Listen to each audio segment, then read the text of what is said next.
We always love the idea that, and it's one of the essential things in the beginning of the series, in talking about the idea of storytelling and how it's connected to humanity. There's a young girl. She lives at home with her father in the country.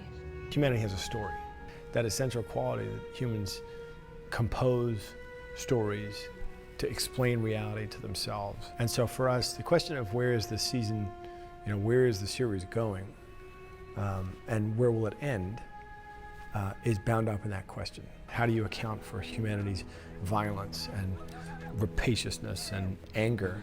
I need for the story to change. I need the ending to be different. How do you reconcile that with our beauty, our joy, the better angels of our nature? Who wins?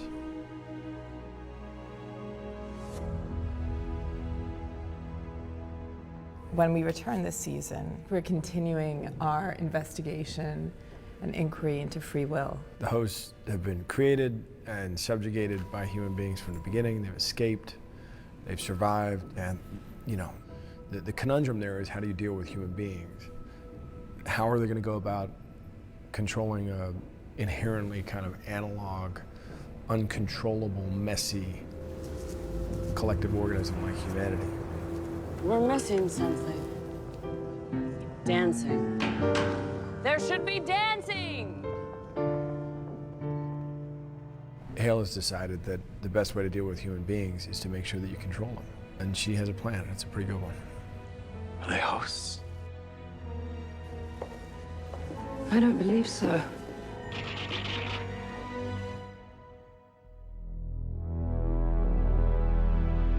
This season, Hale's really evolved into her own sort of being, in a way. She becomes something entirely new.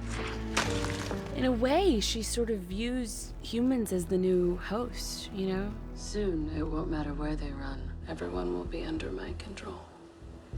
Initially, sort of her goal is to gain power, to gain control. There's also vengeance inside of it, this idea that, I understand the hurt and pain and strife of being just a cog in something moving, of being a toy for humankind, and now I'd like to make them my toys.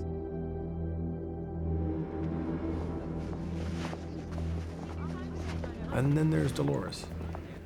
Well, actually, there's not Dolores, Yeah. because Dolores is dead and doesn't exist anymore. There is, however, a girl named Christina who looks a lot like Evan Rachel Wood. It's been really fun switching back to human mode.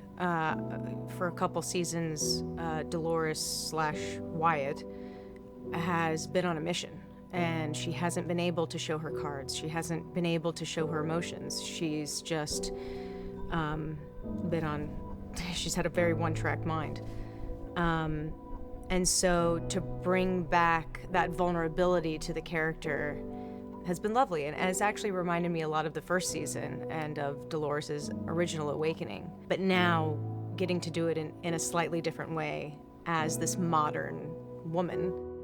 We took a lot of the shots that we had used previously first season that Jonah in the pilot directed, with Dolores waking up and the sort of fabric and repetitive cycle of her day, and we tried to mimic those but apply them to the humans now so that we could see what the metaphor looked like in a 180 reversal. You know what it's like to live, as I know, in an office building, a big skyscraper. You have your little cubicle. It's part of the loop of modern life. You wake up, you commute to work, you sit at your desk, you grind out 8 hours, you deal with your boss, go home, try to blow off some steam, maybe grab a drink, go to bed, rinse and repeat.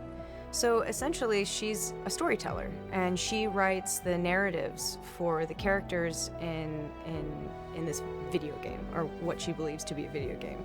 So she is very much in a loop again. Christina is different than Dolores, clearly. She's had different experiences. She's lived a human life. She's completely unaware of who she was or what she's done or what she's capable of. But I think at the center of her core programming is still very much rooted in Dolores. A bit of a piece of Christina's moral conscience has come back to find her, right? That Teddy was always kind of a North Star for her. It was you. You saved me. A lot of time has gone by since season 2 when Teddy kind of said goodbye temporarily. You know, you never want to sit down and go, okay, you're dying in this season and you're going away for a while. But if you're in the hands of creative producers like Jonah and Lisa, you want to be part of their world, and however that manifests itself, and you just trust their storytelling. And Dolores' character has been kind of fractured into all these different versions of itself. There's Christina, but there's also Hale. And he's come back to remind her of where her story started, of her intentions, of her better nature, which in many ways he's connected to. You see it?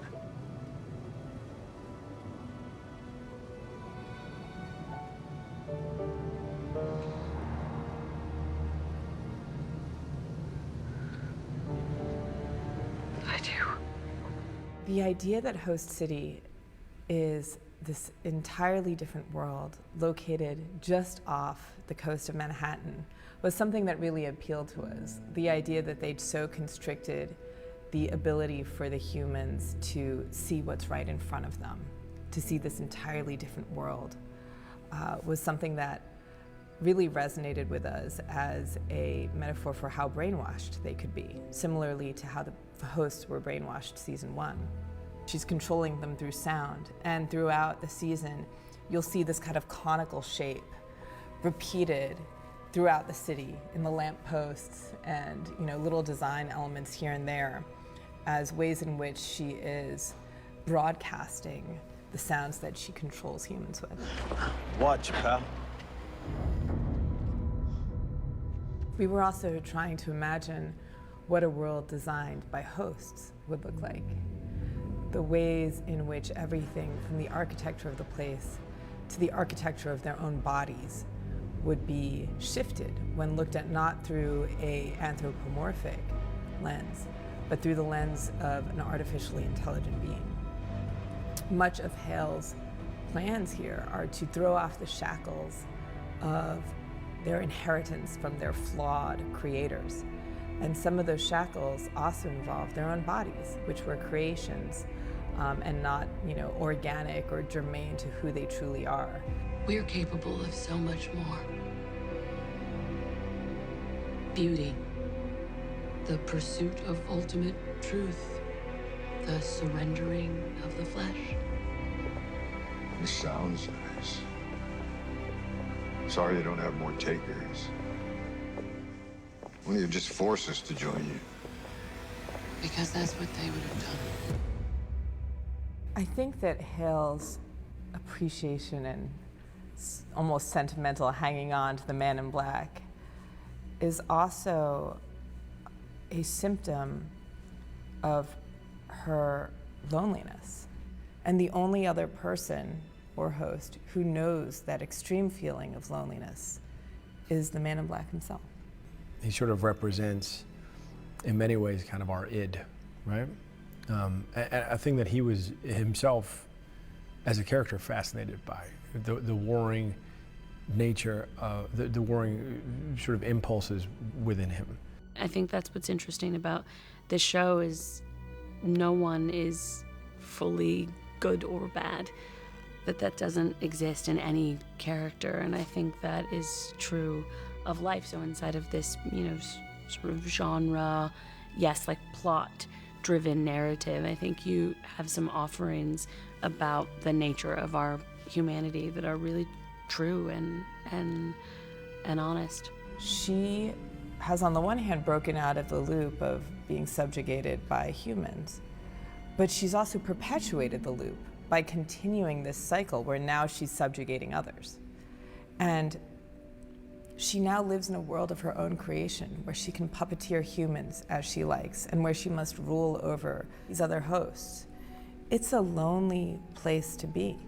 And how can she have connection with a bunch of humans who she's literally puppeteering?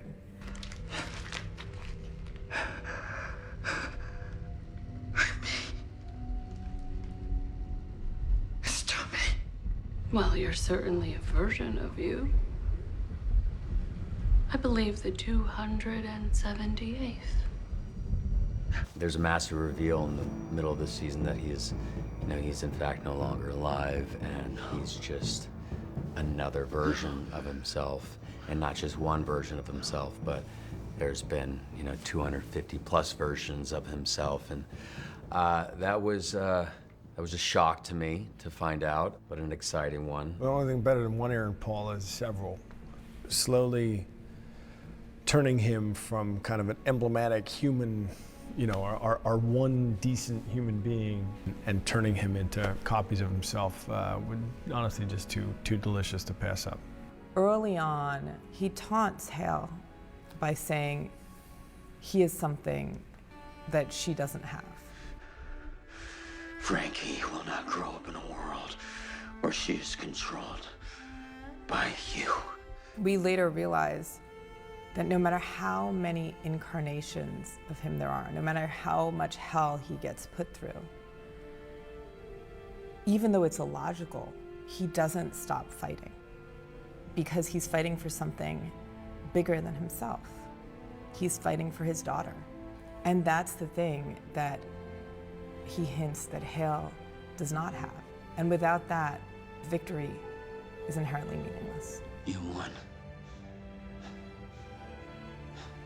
Welcome to my world.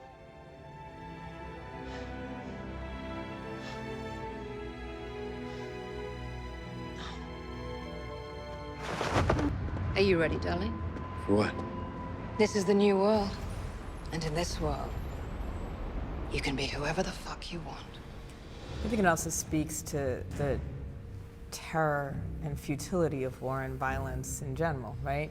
He left third season on the brink of a revolution, only to fight another revolution, only to realize that he'd lost, and all the time that he and civilization had lost. It's really asking the question of how much time, how much humanity do we lose because of this constant loop that history repeats again and again.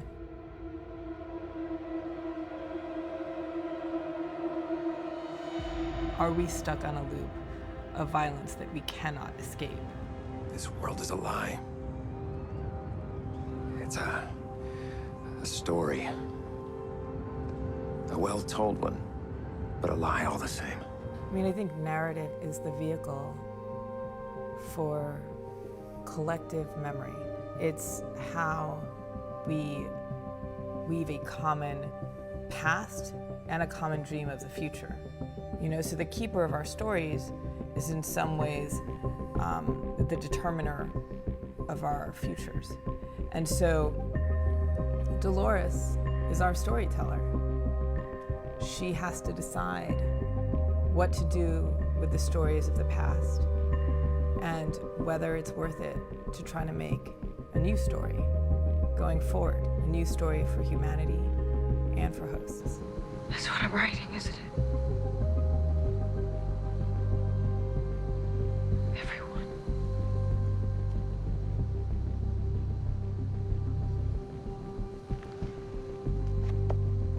Who built this?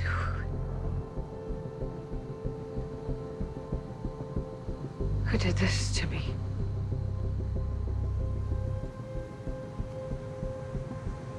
You did.